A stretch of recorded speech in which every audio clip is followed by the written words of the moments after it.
Hey guys, we're back to the Step Workshop, Avenues alumni. I'm your host, Joe Van Wee. I am without a guest, but we've been here before. It's very exciting. Our guest is safe and sound, but we might have a surprise midway. Recovery mics on the switch tonight.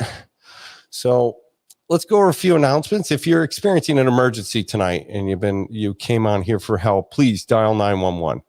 But if there's something we can help you directly with, please call us at the 800 number below, and we will try to get to meet your help tonight.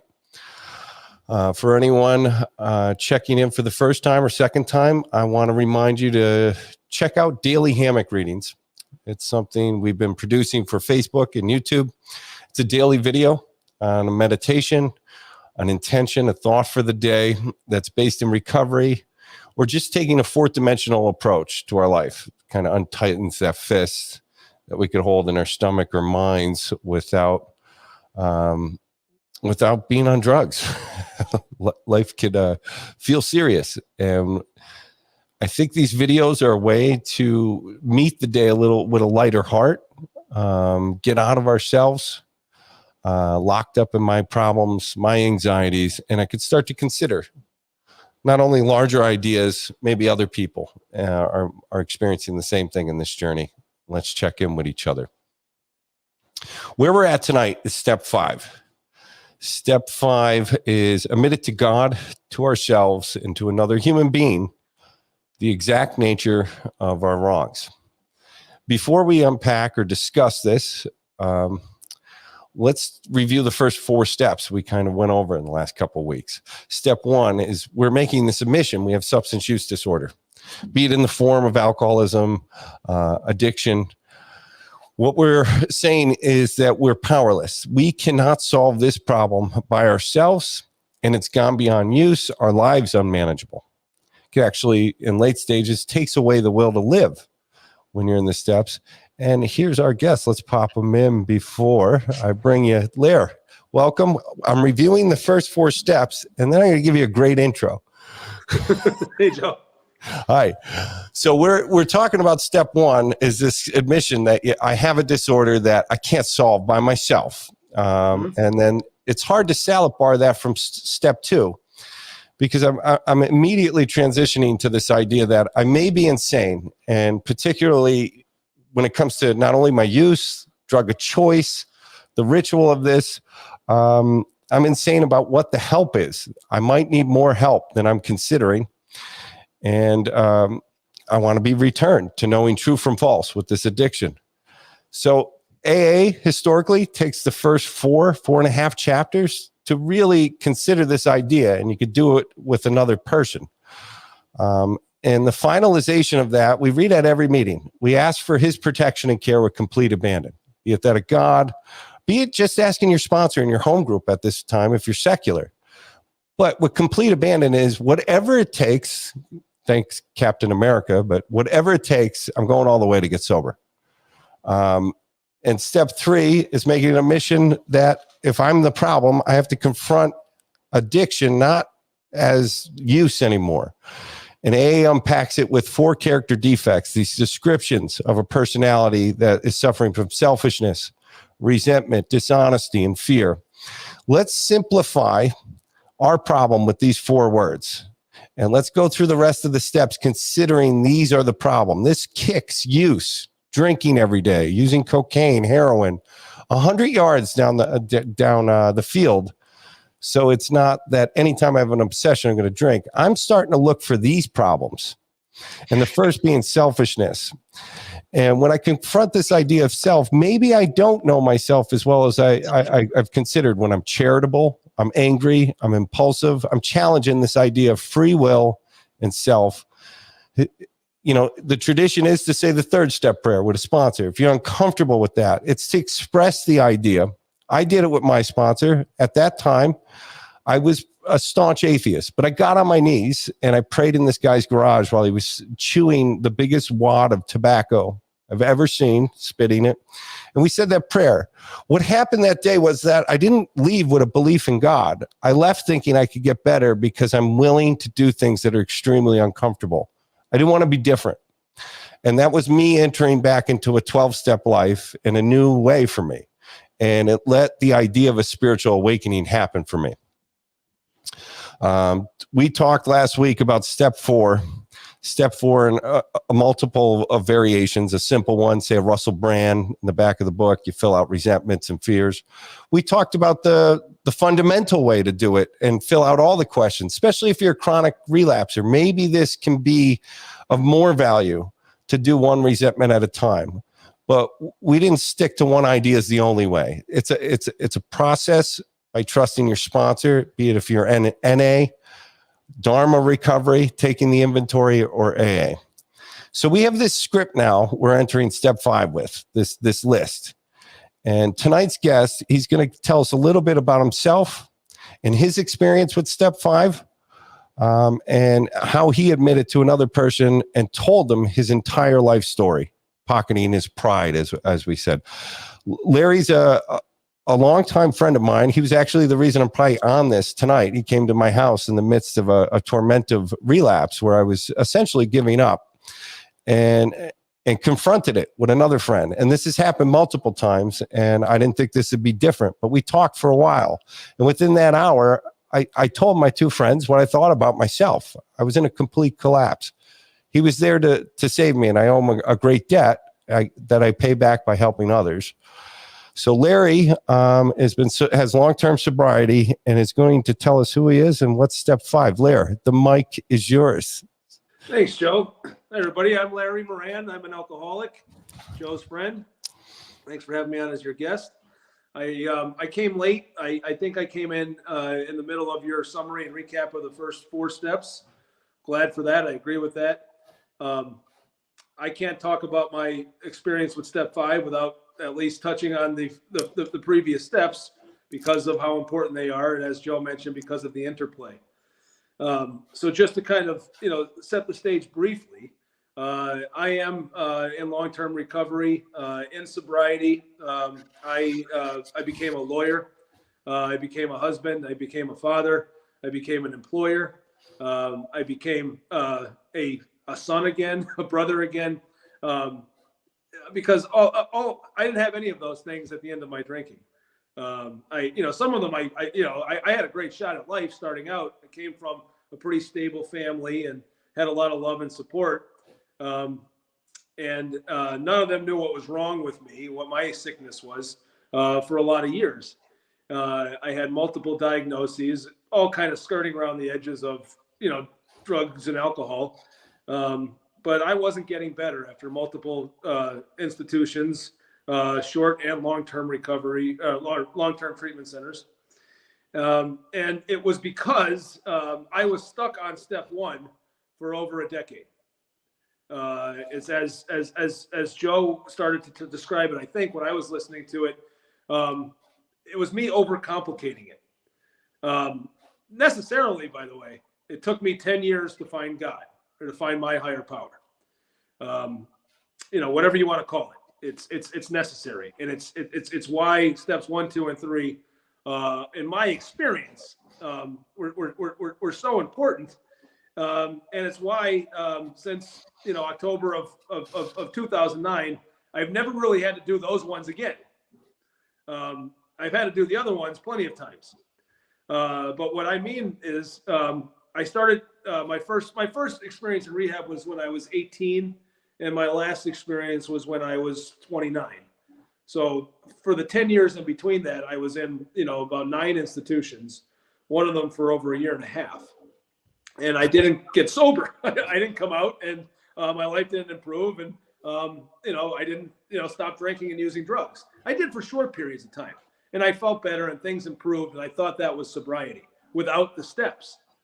But I was looking for whether it was an easier, softer way, or in some ways a lot more complicated. I was overcomplicating things. I was philosophizing. I was overanalyzing it. I missed the simplicity of it. I missed what Bill Wilson experienced in his kitchen with Ebby. Bill Bill tried, most of his life to get sober. He tried lots and lots of instances of choice and control, if you read his story in the book. And he almost ended up drinking himself to death because none of them worked. In my read of his story, the moment when he's in the kitchen, his 2.5 pages recounting that experience, I think he skips over the important part. I think he skips over the part where he connected with Ebby and he told Ebby his story and he let his hair down. And for the first time, he took a big number 2, he let it out. But I think he does describe his spiritual awakening, a real experience, however fleeting it might've been, where he really met his higher power in that moment. And it got easy for him after that. He started to see the simplicity of it. So that's really my story. My story was I fought and I clenched my knuckles until they were white, and I gritted my teeth until I almost didn't have them. And I, rejected every olive branch that was thrown to me and every lifeline that, I was offered, because I didn't want to do the steps and I didn't know what they meant. And it was when I got to Portland, Maine, and moved into at the time it was called a halfway house. Now they now call them transitional living facilities. And I met, my most recent sponsor, who told me that I just needed to have the desperation of a drowning man. And I just kind of needed to be done. And it was entirely subjective. And he couldn't tell me when I was done, and he couldn't take that step with me. But he could take all the other 11 with me. But it was going to be up to me and God to find out if I was done and if I had done a real step 1. And, did I really want to get better? And I did. And then the steps actually became pretty easy and pretty accessible to me. It became pretty simple when I wanted it badly enough and when I trusted that God would help deliver me from it. Those were the 2 things that were missing between 18 and 29. So once I had that, it didn't happen in that moment. Over some time, I got comfortable. And when I said the 3rd step prayer on my knees, as I did with Kirk, and I ultimately, shared my written 4th step with him, it wasn't the first time I had done that with a sponsor. The first time I did it was in 2004 in Minneapolis, after I had spent 13 months in a rehab, and then I got discharged to another institution, and totally removed from any familiarity, with the idea that it'll give Larry the best chance at long-term sobriety if we drop him in the Midwest where he knows nobody and doesn't have any access to alcohol or drugs or money or anything, and he has no choice but to be sober. And it worked for about 2 years. And I had a great experience in AA, as I recall it, but it just wasn't an honest one. It wasn't one where I felt connected with a higher power. So I remember sharing a 4th step with Brent Morris, my sponsor back then, in his basement. And I didn't have the same feeling. I did not have the same feeling that I had with Kirk in 2009, because I just wanted it to be over. I was kind of checking the box. I just wanted to get through it. I didn't really know where I was going, because this is not a fault of Brent's, but he didn't explain to me in any practical way that there was a destination.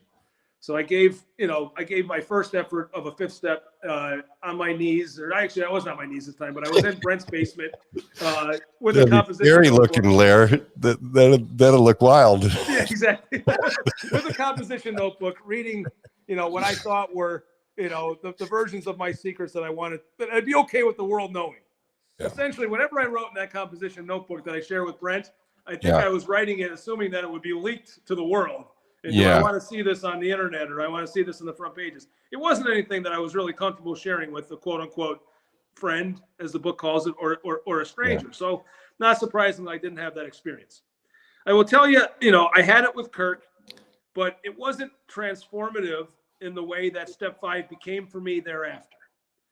Because my experience in telling Kirk, what I thought, made me tick and what was wrong with me, which was summarized as, all of my, aspects of selfishness, fear, resentment, and dishonesty. I thought that was step 5. And Kirk then told me that I had to, read page 76 and 77, and I had to do steps 6, 7, and 8, and I had to do it all in this, hour of meditation. And I don't know why I'm blaming him, but it didn't connect with me, the importance of that work on step 5. Sure. So I rushed through it, and I believe I probably didn't do it correctly. I thought just getting it out of here, I just dumped it all on Kirk. He's now has all my dark secrets. That's step 5. Good. On to the next one was kind of how I was looking at it in early sobriety. Yeah. I just wanted to get through them. I want to have all those steps crossed off, and I wanted to have quote unquote work the steps because I wanted 5 years of sobriety in 5 minutes. Yeah. I just wanted what I didn't even know I wanted. I thought I just, I didn't know what it was. And I say that because as I speak right now, I believe that most of the time I only need 3 steps in my daily life. Steps 10, 11, and 12. For most of my days, when I'm spiritually fit, that's what I'm doing. And if I fall out of line, I can spot it and I can correct it in 24 hours. I'm in step 10. And I spend my time in trying to improve my conscious contact with God, and any work I do, for others, I understand the spiritual connection. But if I can't, and I don't, I fall short of that, I need steps 4 through 9 as essentially a system, a working system. And what I mean by that is what the book calls the semi-annual house cleanings. That after you get through the steps and do a good step 5, if you're a real alcoholic like me, your resentments, your fears, your selfishness, and your dishonesty won't go away. But you will learn more about those 4 aspects of your personality. And with those 3 steps I mentioned, you will learn how to calibrate it and regulate it. And when they're out of calibration, as mine usually are, I sometimes have to pull that composition notebook out again. And I have to actually write down, or sometimes I do it on my phone now. I pull out my notepad. I have to actually put pen to paper and write down my resentments just to be free of them. But that isn't the work of being rid of it. I find that the work of being rid of it is, almost accomplished when I pick up the phone and I call Joe, or I call some other friend of mine, who I'm connected to in this way, and I dump it. But I'm truly free of it when I admit it to God and to myself. So, the focus that I think Joe's talking about and that I just been talking about is that piece of step 5 where you talk about admitting it to another human being. But the actual directions are we admit it to God, to ourselves, and to another human being. And the secret is we don't do it in that order in the book. Yeah. We actually admit it to the human being first. and then it tells us on page 76, once we've dumped all that shit on a human being, we then go home and we spend 1 hour in meditation. And we are still in step 5 when we're doing that. It's part of the directions of step 5. And what we do is we really reflect on, did we do a really good step 4 on this? Did we really do a really good step 5? And we spend time, and we're not asking that of ourselves, we're asking it of our higher power. And we're using that time, to essentially confess to ourselves and to God and to quote unquote mold our ideals. And I find to this day, I'm free of my resentments. I'm free of my fears. I'm free of my dishonesty. I'm free of my negative character defects only when I've accomplished that piece of step 5. Yeah. Only after I have actually done that work, which is hard. I admit it that I cheated it a lot in the beginning, but that's the piece that I enjoy the most these days. And I'll be honest with you, it's hard to fill an hour because my resentments aren't as many. So these days, if I'm carrying a resentment, I can't correct it inside of 24 hours. It usually doesn't fill up an entire page. My laundry list of reasons. So it's hard for me to spend a full hour in meditation. I'll admit that right now. But if it doesn't hurt, it doesn't hurt if I can try. And if I'm trying, I'm in step 11. I'm improving my conscious contact with God. So the takeaway for me on that topic of step 5 is, yes, it's important to find the human being. The book doesn't say it has to be your sponsor. The book doesn't use the word sponsor. The book talks about. Do they have to be alive? What's that? Do they have to be alive? Honestly, I think back, that's probably a very loose criteria, but I think it's because in my experience, that's not the important feature of step 5. You know, Yeah, I don't know if that's your experience, Joe, but it certainly is mine. You know, the aspect of step 5 that forces me to spend an hour in meditation and actively dwell on my character defects and improve my conscious contact with God and ask God for that willingness and that readiness to move into the next steps is where the magic happens for me. There's a caveat there, and I'm glad you explained it, and because you have a mastery over it. You've been doing it for years. There's a few questions I want to ask you to unpack just a little slowly of the differences between the first time and second time. But what you said about that hour, I never got through the first hour, but I kept getting better. My mind was a mess, but I was doing one resentment at a time, but I kept building up to it. Without that hour, without that consideration into step 6, there's a huge void missing of what's actually being done. Am I doing this for relief, or am I doing this to change? And it's a weird distinction, but it has to be made. And you were able to make it the second time, because how long, Lair, was it the first that you were working the first 3 steps before you did it with your second sponsor, Kirk? Mm-hmm. Because right before you did it, you said something that I think it's a point we all have to come to. I'm willing to go to any lengths. That's a real first 3 steps. That's foundational. Because then if you find out how uncomfortable step 5 or amends later on could be, you have to recommit to that feeling. You had that feeling before you did the 5th step? Yeah. Yeah. I liken it to a guy I met at Little, what's the place up in Lake Ariel? Little Creek. Avenues. I was working with last year or 2 years ago. Sorry. When I met him, he connected with me. I was talking about my story about how it didn't work. He said, "I'll cut off my pinky to have what you have right now." Yeah. And I said, you just met me, but what you mean is you just don't want to feel like you're feeling right now. Yeah. You know, you don't know how I feel, but you're just so desperate to not feel the way you're feeling right now. And that's a good thing. I'm telling you, you know, what you just said, it sounds desperate, but I'm telling you, it's the stuff that it'll make you successful. I didn't have it. I didn't have it because I had parents enabling me. I had, you know, slaps on the wrist from judges and courts. And, you know, I was always pretty good in school. So my intellect and my aptitude, you know, allowed some of the misbehavior to kind of be washed away and forgiven. And everybody wanted me to succeed. People in my life loved me, you know, and so I wasn't seeing it as an impediment the way that it was.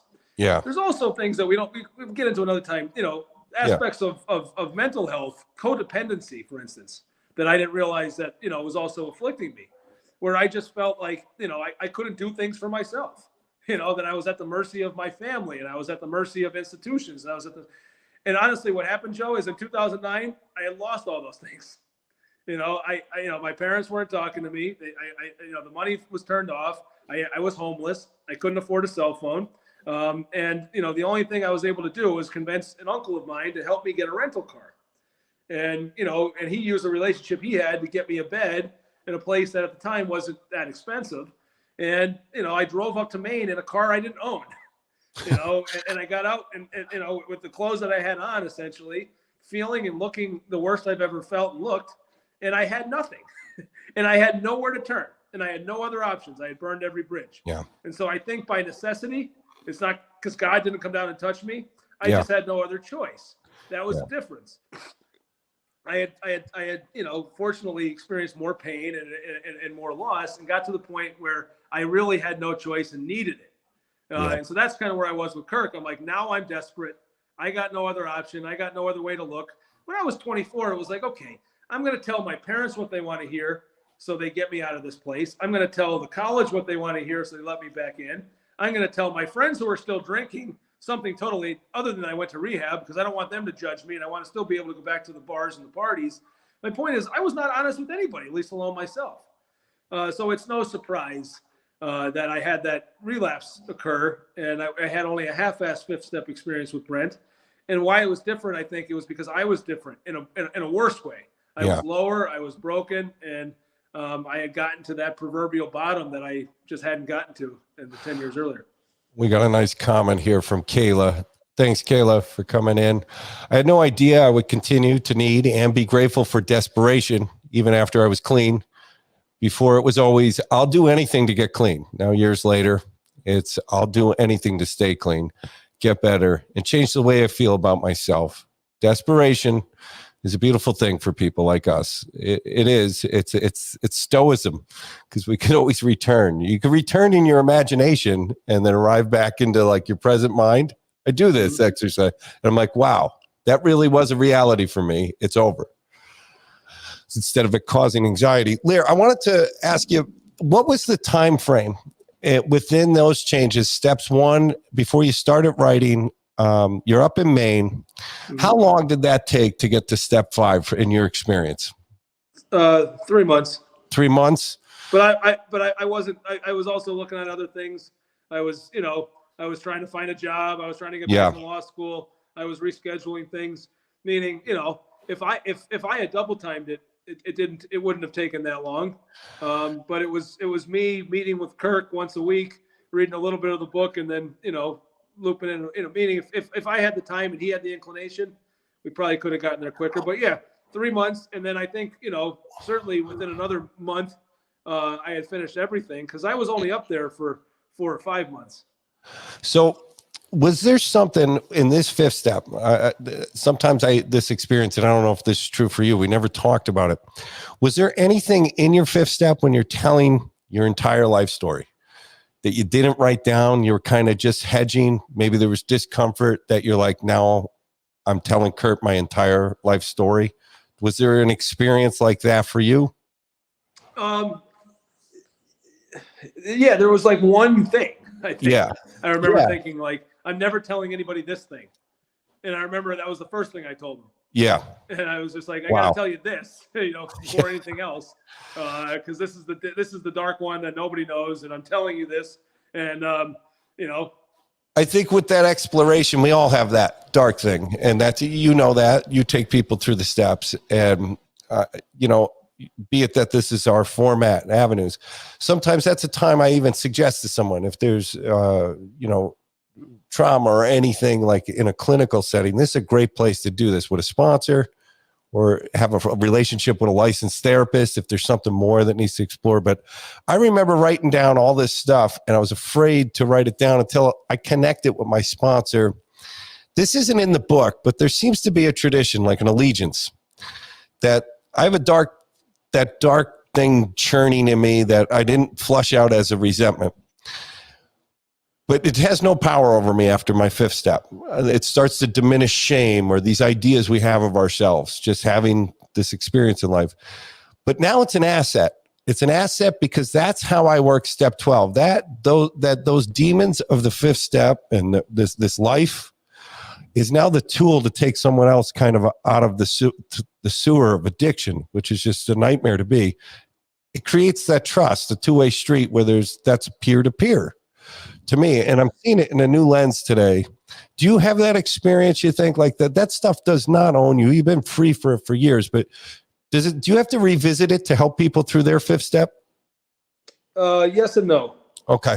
Yes, but I do it the same way. Yeah. And it's a little bit personal for me. That's the only reason I'm going to go there, because I know that maybe it's a little bit secular, in the tone that you take. But for me, I remember the experience I had in steps 2 and 3 in particular, and the certainty that I have that I'm connected to my higher power. And our friend who came with me to your house that time, he calls it the reliable source of truth. Yeah. Meaning like I don't have any reservations about my sobriety. I am so confident at this point that this is what my higher power wants me to be doing. That this is clearly, that these artificial, fears and impediments and secrets, were so trivial and so, so insignificant in the grand scheme of things, which is, who are we going to help on an exponential level? That I am shocked that I even let that stuff even, hold me back for a second. It's kind of the way that I talk it through with the guys that are reluctant. I try to remind them, because I'm hoping that by the time I'm at step 5, that I really help them work a good step 2 and 3. And if they have the experience that God is real in their life, and, as they say in 2 and 3, God is either everything or he's nothing, whether it's love or God, whoever you want to call it.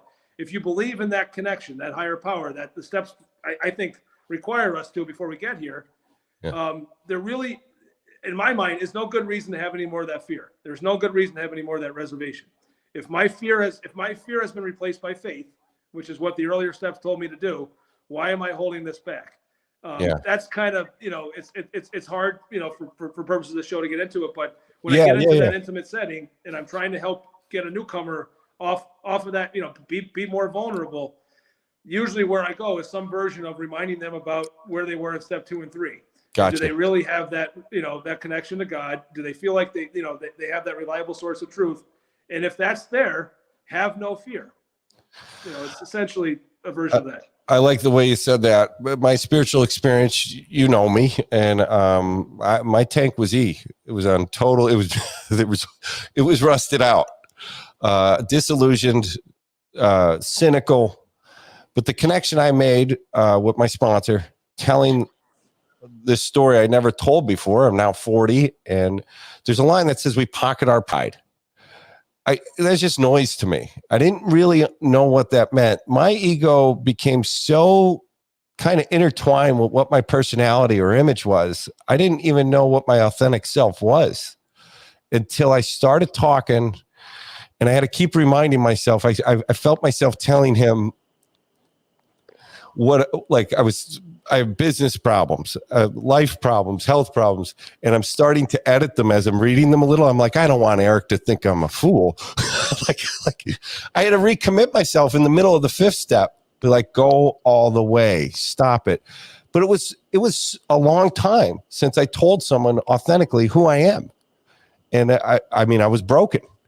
So even in the middle of my 5th step, I had to recommit to that idea, because I think my ego was such second nature. It was still showing up, like in secular, but he helped me tremendously. And I felt like I was having an awakening, like my pride was falling. Like, that was the experience. If I look back at it in hindsight, what is happening to me? I haven't told anyone who I was in years. Like I was just a version of myself. I had a real 5th step experience. Oh, Lair, hey, there's Billy. Guys, line up some questions. If you have any questions for Larry on the 5th step, I think our connection is, there we are. There he goes. Boom.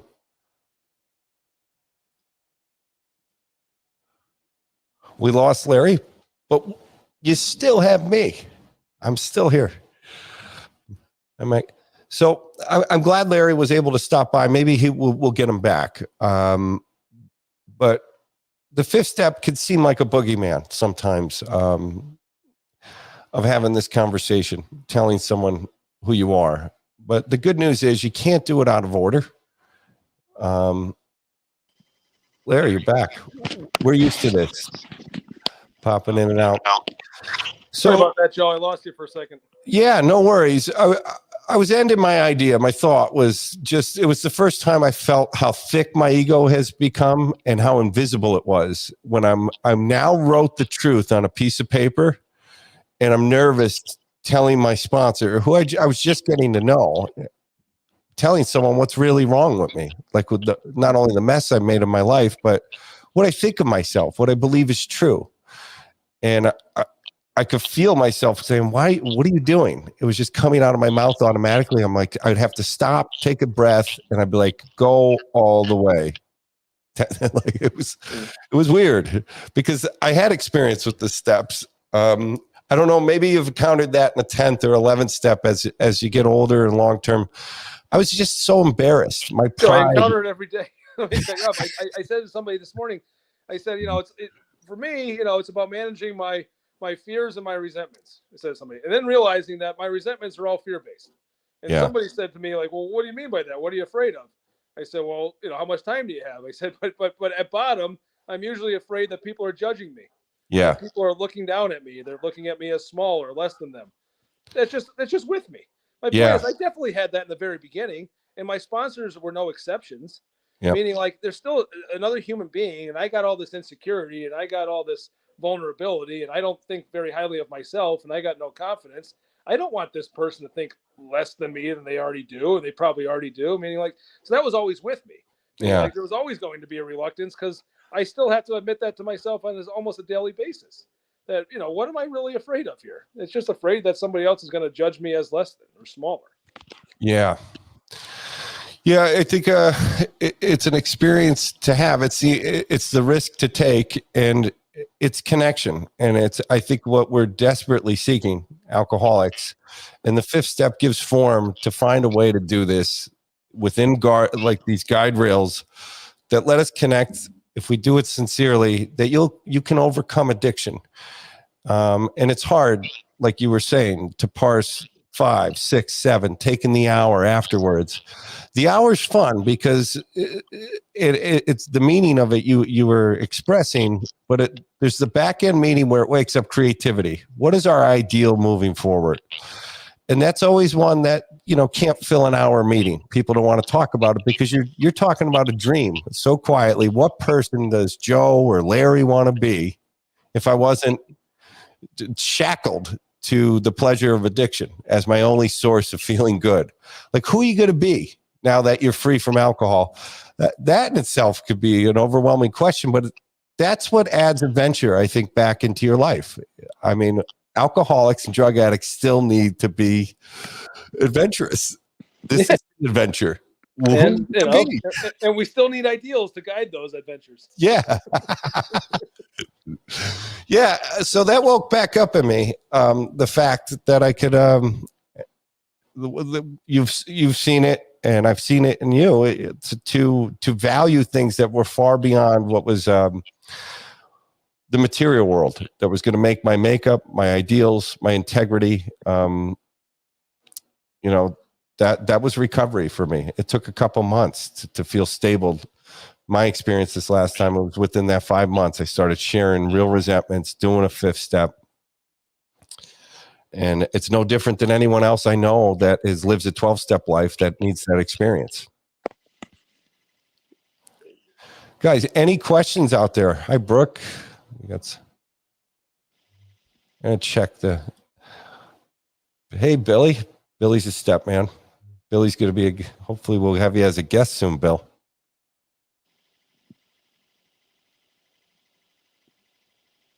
I'm back.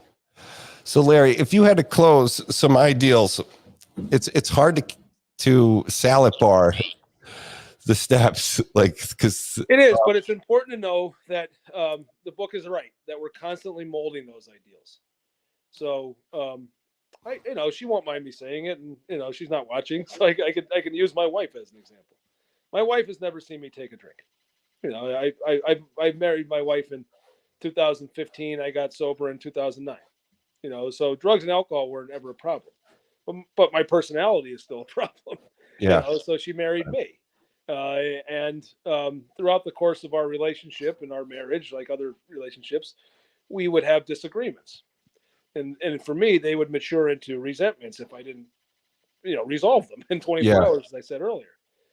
So I've had to take my wife, through the steps, and she knows that, and I didn't know what my ideal was, with my wife. And when I first started putting my resentment toward my wife on paper, for instance, I thought mistakenly that it was, I just have to tell her everything about my business. And I just had to start telling her all, more than I was. At the time, there were separate worlds in my household where, I'd go out into the world. I'd, be a lawyer. I'd be a businessman. I'd be a real estate developer. I'd do a lot of things. And in my mind, I just didn't want to be thinking about work. So when I came home, that would switch off, and I'm a husband and I'm a dad, and we're talking about different things. So I was keeping these two worlds separate and distinct. And I thought that maybe that was the problem. I just have to, share more of that with my wife. And that wasn't, fixing it, honestly, because that wasn't, my ideal. My ideal was to make her a true partner, in a lot of ways. It wasn't just telling her more about my business.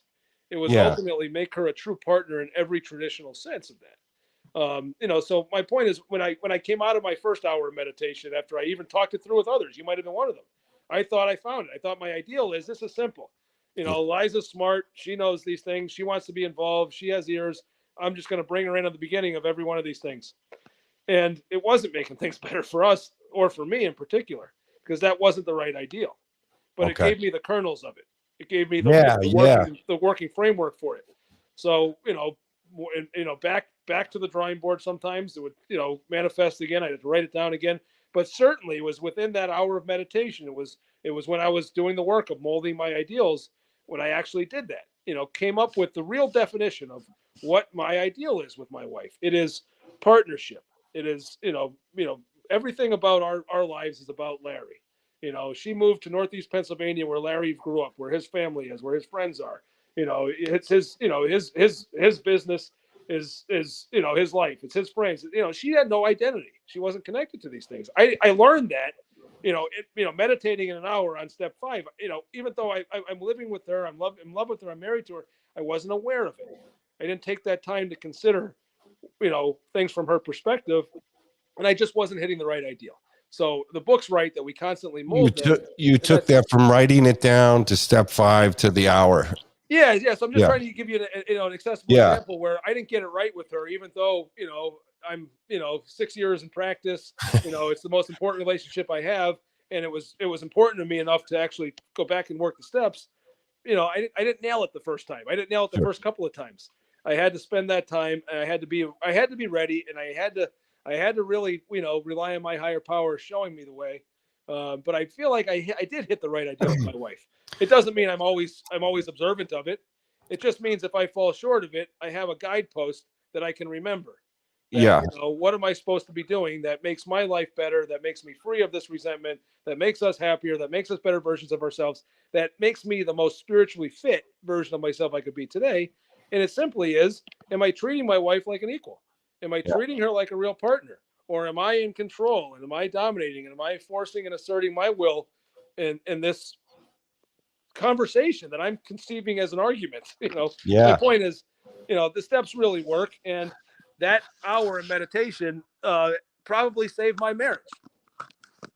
I'm glad you said that. You could tell, like, when people are in recovery for a while, they're practicing the steps, their life's growing, your life could get more complex, but your emotional life still has the approach of the steps. And being in a community, then we all become resources for each other to go through these growths together. But it's on the guidepost of the steps. We do have a question that came in from Kayla. I'll take it first because I Larry, still do it. Do you see it? Any advice for a newcomer? I'm going to tell you literally what Kirk said to me when I asked him the same thing. I said, Kirk, do you have any advice for a newcomer learning how to meditate? I think I asked it the same way. Yeah. He said, I don't, but Bill Wilson does on page 99 of the 12 and 12. Yeah. And it says, as beginners in meditation, we might try saying the following prayer over and over again very slowly. And it's just the Catholics call it the prayer of St. Francis. It's, Lord, make me a channel of your peace. How can I do your will? And it's a suggestion, whatever you want to put in there, in place of that. The mechanics of it, Bill Wilson was right. As beginners, it's going to be hard. So we got to grow the ability. We got to grow that muscle. So to this day, I still do that. I read my page 86, prayers in the morning. Then I open that up and I say that over and over again a couple times slowly for about 10 minutes because I sucked at meditation in the beginning. But go ahead. On to you, though. Yeah, no, I have a similar experience. I wanted to be good at meditation until I closed my eyes. I have anxiety. I'm ADD. I have a running engine in my chest that wants to keep me moving and distracted. I'm easily lost in thought. I have a fantasy life that is intertwined with addiction. I don't know how to pull them apart. But the first thing that helps is what you said, is 86. I could read this every night. That this is the broad strokes of trying to live a life of intention. Ask yourself these questions every night. I don't know if this was your experience. Eric introduced me that. Start doing this at step 3. Don't make any new fires. At the end of the day, read page 86. So you're consciously arriving at the end of a day. What did I do today? Was I running on autopilot, impulse, lost in thought, anxiety? The prayer of St. Francis, I could say, I didn't have a form of a God. I was resentful at religion, but I wanted to understand people more than I needed to be understood. I knew that was a problem for me, and that wasn't the guy I wanted to be. I want to bring hope instead of fear. I didn't do that. If there was bad news, guess what? I'll text it to 4 people. Do you want to be terrified as much as me? Let me share this with you. You've been on the other end of that. It's all I was gonna say, I've gotten those. And I apologize, but I didn't realize what was overtook me beyond drinking. A mind of impulse and fear. I was washed in it. I had no ability to even point and say, there's my free will. I was lost in impulse. Meditation has peeled me back now, I'd say after a year and a half of practicing 5-10 minutes a day, a formal practice. I can't separate the formal practice. And I've talked to you about it. There's times I could grab a doorknob. I'm a little anxious. I'm somewhere. I went out. I haven't been out in a while. I'd have done. And I take a breath and I say, arrive. And it's like, oh, there's the Joe. That's recovery. That's the Joe in recovery. Pay attention to what you're doing. Consider others. Don't give into your anxiousness. That's what you're talking about now. You're not talking to someone. You're being anxious. And I've never had that ability in the 14 years I was sober prior to relapse. Step 11 was nothing I would like. It wasn't in the wheelhouse of recovery. Yeah. So the two things that helped me the most in that order was Kirk pointing out that Bill Wilson says, just say this prayer over and over slowly, because it's still part of my routine. But it was something you introduced me to. It was Sam Harris, who said, don't feel the pressure to keep your eyes closed. Yeah. He's like, why, what are we, when we have our eyes closed, we're staring at darkness, we're staring at the back of our eyelids. And that, is not natural for the human brain to be comfortable. And I started to realize that, like, I don't, I'm fighting to not be distracted. And that's not meditating. Meditating is just being, being aware more so than anything else. And so once I realized that I can keep my eyes open and I can observe things during meditation, that, and I wasn't getting distracted. I was just, it was actively helping me. So the two, that was one thing that helped me too. I don't meditate with my eyes closed anymore. Yeah. When I'm in meditation, largely I'm sitting still silently, but you can look at me and I can wave back to you. There he is. When we do the lecture up at Avenues on step 11, and we say step 6 is an introduction to step 11. Some of the guideposts we give like that are beyond 12-step material was like the intro, Thich Nhat Hanh, True Love, Awareness by Anthony DeMello. These are books to start to explore and have a spiritual life that could grow in different directions. They're non-denominational and they start to explore these ideas. Larry hit a good point. People who are a victim of violence and trauma have a very hard time across the board closing their eyes and starting to do like a Vipassana, an insight meditation, which you practice. The best thing is to do is yoga. Get back in touch with your body. It's more than exercise. Moving your arms, your hands with the breath motion. This is meditation. So there's multiple forms of meditation that might feel comfortable for different types of people. The point is to be hungry to explore it, because I can't change without doing something new or exploring these ideas. Apps help. You have Calm, Headspace, Waking Up. I use every day, Larry. So we give a lot of those resources out because you get, just be curious again. Just have some curiosity about it. Why can't I try this? There, we're winding down, and the 5th step. You always hit a 3 with it, but it's hard to go back and forth. It's hard to isolate one step sometimes. And step 5 is one of those hard ones. It's an action step, which I was thrilled about. That was another thing that Kirk showed me that I heard for the first time, even though I'd been in so many rehabs, that this is a program of action, that it was accessible, that it wasn't, abstract and hard to grasp and, entirely spiritual, that there were actual actions that we could take, to accomplish feeling better. I was all for that. That made it, made it sound like something that was, to use my word, accessible. The simplicity of writing a script and then now being honest. This is the spiritual awakening. I'm like, well, why? Is there another way?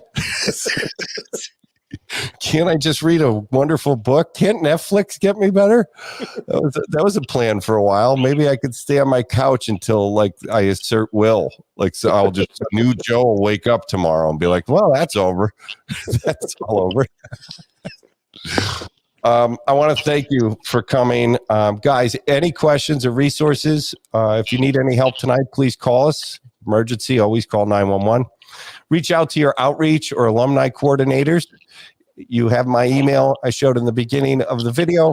If you have any questions, more details about the steps, always reach out to me. I answer all questions within a week. Next week, we're going to talk and discuss steps 6 and 7 together. And we'll have a new guest, Recovery Mike. I'd like to thank you for engineering and producing this. Round of applause. Anyone who's watching this video after it airs, please comment, relay, sorry. And the last plug is for Daily Hammock Readings. It's on our Facebook, YouTube, or you can be on the email list every morning. It's a great way to start your day with intention and get in the fourth dimensional way of life. So, Lair, thank you again. Thanks, Joe. Thanks for having me. Thanks, guys. I'll see you next week.